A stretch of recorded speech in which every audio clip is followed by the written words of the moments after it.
Hey, welcome back to this mini lecture. It's titled Introduction to Algorithmic Bias. My name is Dino.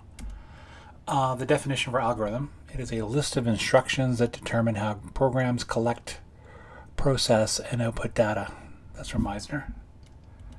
Algorithmic bias is slightly different.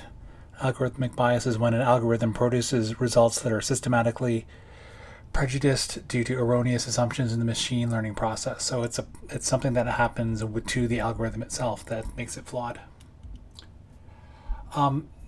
This is not a recent phenomenon. It's been going on for a while. It's been long known that algorithms carry the programmer's biases, whoever is programming them. And as a result, we should not trust programs unless you know them intimately. This is said by the great Joseph Weizenbaum back in 1976. So this is known for a long time that algorithmic bias does occur. There are two sources for AI bias. One is flawed data. That is data that is inaccurate, inconclusive, or is faulty. This, for example, that would be a data set that includes only one gender. So as a result, it biases against the other gender that's not included. Secondly, it's a flawed code. This is where programs reflect unconscious coders' biases. For example, if you have a resume reading program that emphasizes people's names, it can prioritize some people's names over others. Like, for example, say if something sounds maybe more exotic, like less of a typical North American name, like an old school North American name like Smith or Jones. The impacts of these algorithmic biases can be pretty significant in terms of hiring.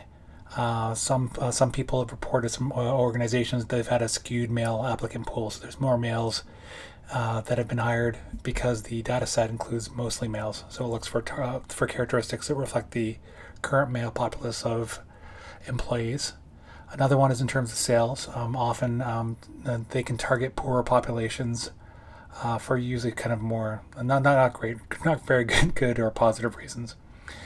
And then finally, for youth, in terms of viewing, they can see disturbing content because the algorithm biases certain types of content, which causes engagement, which is often can be inflammatory or dangerous.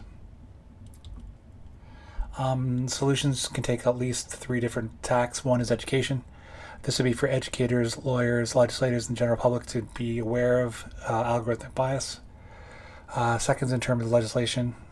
So that would be legislation that creates, audits, and evaluates AI, so that it's done on a regular basis to make sure that it's up to date and not biased. And three, legal protection. This would provide comprehensive privacy laws across the population so everyone's treated fairly. That was Introduction to Algorithmic Bias. My name is Dino. Thanks for watching. Please subscribe, like, or comment on this video. Thanks a lot. Take care.